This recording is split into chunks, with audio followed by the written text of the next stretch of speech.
जोहार नमस्कार। खबरें जो रहती हैं चर्चा में, खबरें जिस पर बातें होती रहती हैं, कुछ नवीनतम ताज़ा खास खबरों में से कुछ खबरों पर आइए नजर डालते हैं। जोहार दर्शकों, रांची में बच्चों की सुरक्षा को लेकर एक बेहद अहम और संवेदनशील मुद्दे पर आधारित जागरूकता कार्यक्रम Sajag a collective promise to protect childhood का आयोजन किया गया। इस कार्यक्रम का उद्देश्य था बच्चों के खिलाफ हो रहे अपराध, विशेषकर पोक्सो एक्ट से जुड़ी संवेदनशील जानकारियों और सोशल मीडिया के बढ़ते खतरों को लेकर समाज को सजग बनाना। इस आयोजन को प्रस्तुत किया इन्फ्लेक्स ने और इसे योशा ने पावर किया। कार्यक्रम का आयोजन 15 जून 2025 को पलाश हॉल, डोरंडा, रांची में किया गया। इस अवसर पर मंच को गौरवमयी बनाया देश और राज्य के कई वरिष्ठ प्रशासनिक, न्यायिक, पत्रकारिता और शिक्षा जगत की हस्तियों ने। प्रमुख अतिथियों में शामिल थे Shri Anup Birthare, IPS IGSTF, miss K Ranjan Asthana, principal जज JHALSA, miss Yashaswini Sahay, social activist व पूर्व लोकसभा प्रत्याशी, doctor Sunil Kumar, principal GD Goenka public school, Shri Shashi Ranjan, IAS director GEPCSSA, doctor Priyanka MBBS, MD चिकित्सा पदाधिकारी, झारखंड सरकार, missus Ritu Kumar, senior advocate, high court, miss Namita, bureau chief, PTI news eastern zone और अन्य सम्माननीय वक्ता। कार्यक्रम का संचालन किया श्री निकेश लाल ने, जबकि धन्यवाद ज्ञापन दिया गया डॉक्टर प्रीतम द्वारा। सभी वक्ताओं ने इस बात पर जोर दिया कि बच्चों के साथ घट रही घटनाओं के लिए केवल कानून बनाना काफी नहीं, बल्कि सोशल मीडिया और इंटरनेट के अनियंत्रित उपयोग पर निगरानी, गुड टच बैड टच की शिक्षा और चाइल्ड हेल्पलाइन नंबर 1098 जैसी जानकारियों का प्रसार बेहद आवश्यक है। इस अवसर पर बच्ची मल्लिका मुक्ता द्वारा प्रस्तुत भावनात्मक कविता ने उपस्थित जनसमूह को भावुक कर दिया। कार्यक्रम का उद्देश्य न केवल जागरूकता फैलाना था, बल्कि एक ऐसा माहौल बनाना भी था जिसमें हर बच्चा अपने साथ हुए न्याय को निर्भीकता से साझा कर सके और उसे न्याय मिले।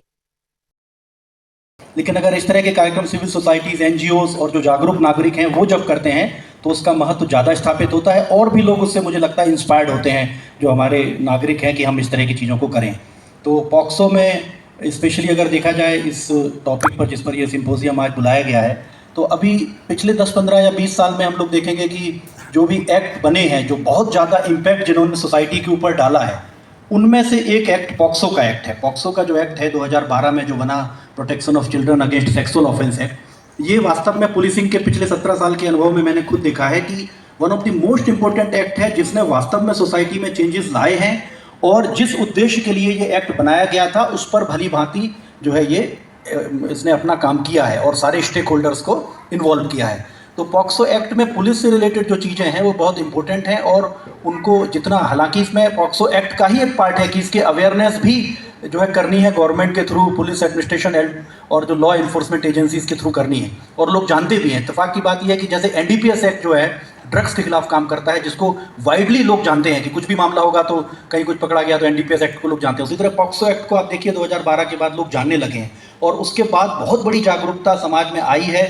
बच्चों के खिलाफ जो सेक्सुअल असॉल्ट के मामले हो, सेक्सुअल हरेसमेंट के मामले हो, उनको रिपोर्ट करने की।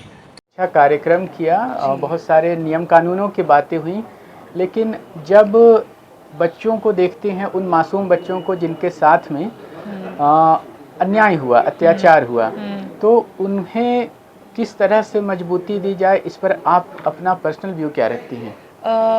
देखिए, जैसे कि आज का प्रोग्राम हुआ हमारा, बहुत सारे जो कंट्रीब्यूटर ऑफ सोसाइटी थे, बहुत सारे लोगों ने अपनी बात रखी और वो सब की जो भी भूमिका भी रही है बच्चों के सुरक्षा में, हमें लगता है कि कानून तब आता है जब कोई घटना घट जाती है।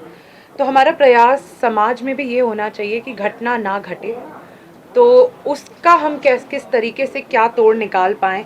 हमारे समाज में जो एक तरीके से स्टिग्मा भी होता है कि हम बात नहीं करना चाहते हैं स्कूलों में, घरों में, इन सब चीज़ों को अगर हम थोड़ा सा तोड़ पाएँ, जो पेरेंट्स होते हैं और जो बच्चों के बीच के जो रिश्ते हैं, अभी जैसे कि सोशल मीडिया पे भी अगर हम बात करें तो सोशल मीडिया, ऑनलाइन बच्चे बहुत सारे रहते हैं, वहाँ पे कोई रेगुलेशन नहीं है कि कौन सा कंटेंट बच्चे को कंज्यूम करना चाहिए और कौन सा एक अडल्ट के लिए होता है।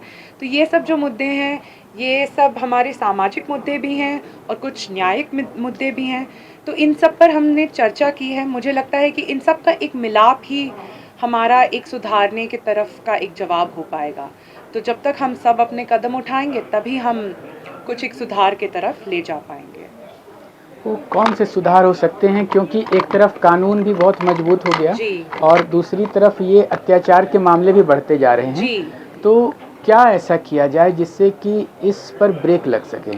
जी, जैसे कि अभी इस प्रोग्राम के भी दौरान हमें जो कुछ सुनने में आया, काफ़ी वक्ताओं ने भी जो बात रखी, ग्रामीण इलाकों में भी मुझे लगता है जागरूकता बढ़ाने की ज़रूरत है। क्योंकि ग्रामीण इलाकों में भी जो ऐसे शोषण के जो केसेस होते हैं, वो कभी-कभी रिपोर्ट भी नहीं हो पाते हैं। तो जब तक आप थोड़ी जागरूकता भी बढ़ाएंगे, शिक्षा की भी ज़रूरत है, तो एक ओवरऑल अप्रोच की ज़रूरत है। समाज, शिक्षा और न्यायालय का जो उसमें जो भागीदारी होती है, ये सबको मिलकर काम करने की ज़रूरत है। और ये प्रोग्राम भी हमने इसीलिए इस तरीके से किया कि जो भी ऐसे व्यक्ति हैं जिनको बच्चों के साथ एक डे टू डे का डीलिंग करना होता है, जैसे टीचर हो गए, मेडिकल के डॉक्टर्स हो गए, नर्स हो गए, कोई कोई और पुलिस ऑफिसर हो गए, जो कानून जो पॉक्सो का लॉ को अगर आगे लेकर जाते हैं, तो इन सब की जितनी भागीदारी हो, हम इस प्रोग्राम के ही द्वारा यही कर रहे हैं कि जागरूकता तो बढ़ा ही रहे हैं, पर अब हम ये भी सोच रहे हैं कि हम ग्रामीण इलाकों में कैसे बढ़ें, उन इलाकों में कैसे जाएं जहां पे जागरूकता की भी कमी है, सामाजिक थोड़ी सी मैं कहूँगी कि बच्चों की सामाजिक सुरक्षा में भी कुछ कमियां हैं, तो उन पर हम सवाल ज़रूर कर रहे हैं। एक व्यक्तिगत सवाल आपसे, आप जी एक बेहद ताकतवर शख्स की बेटी हैं, आप बहुत सारे मामलों से कभी गुजरी ही नहीं और गुजरेंगे भी नहीं, लेकिन जब आपके सामने ऐसे कमज़ोर परिवार के बच्चे आते हैं जो शिकायत करने से भी डरते हैं, और जब वो शिकायत करने के लिए जाते हैं अथॉरिटीज़ के पास में, चाहे वो थाना हो या अन्य जो भी हमारे प्रशासनिक व्यवस्थाएं जी हैं, जी तो उन्हें वहाँ पर शिकायत करने में भी दिक्कत होती है, जी शिकायत को दबाया भी जाता है अगर जी सामने वाला पक्ष शक्तिशाली हो। तो ऐसी स्थिति का क्या समाधान देखती हैं, या आप अपने तरफ से कोई प्रयास जो मन में आ रहा हो कि वो मैं जी करना चाहूँगी, जब जी मुझे कोई उचित वैसा चेयर मिलेगा, कोई वैसी अथॉरिटी मिल पाएगी?